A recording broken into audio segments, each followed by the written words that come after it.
Usai pelaksanaan perayaan Hari Ulang Tahun ke-78 TNI Angkatan Udara di lapangan Dirgantara AAU Bantul Daerah Istimewa Yogyakarta, Senin 21 April 2024, Kasau, Marsikal TNI Tony Harjono mengungkapkan pemerintah akan mendatangkan sejumlah alutsista untuk memperkuat matra udara, diantaranya 42 pesawat tempur Rafale. Kasau juga menyampaikan terima kasih kepada Menteri Pertahanan Prabowo Subianto yang sudah melengkapi Angkatan Udara dengan berbagai alutsista. Sebelumnya, kontrak pembelian 42 pesawat Rafale Dassault Aviation telah efektif dan Dassault Aviation dapat memulai proses pembuatan pesawat tempur generasi 4.5 tersebut yang secara bertahap akan tiba di tanah air pada tahun 2026.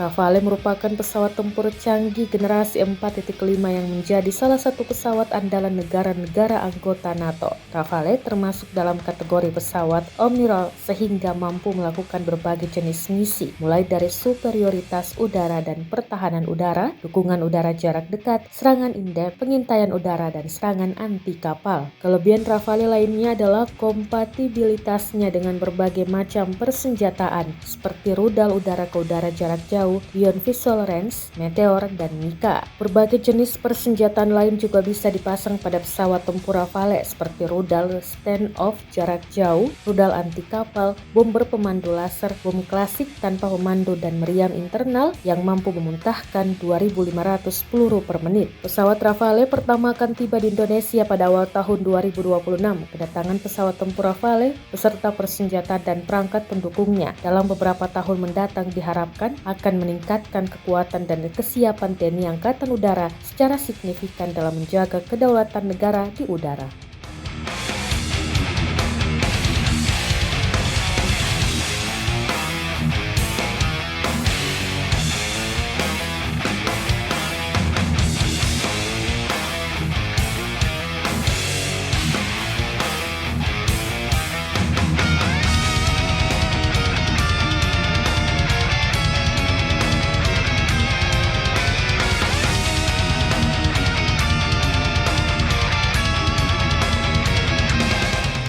Download Tribun X sekarang, menghadirkan lokal menjadi Indonesia.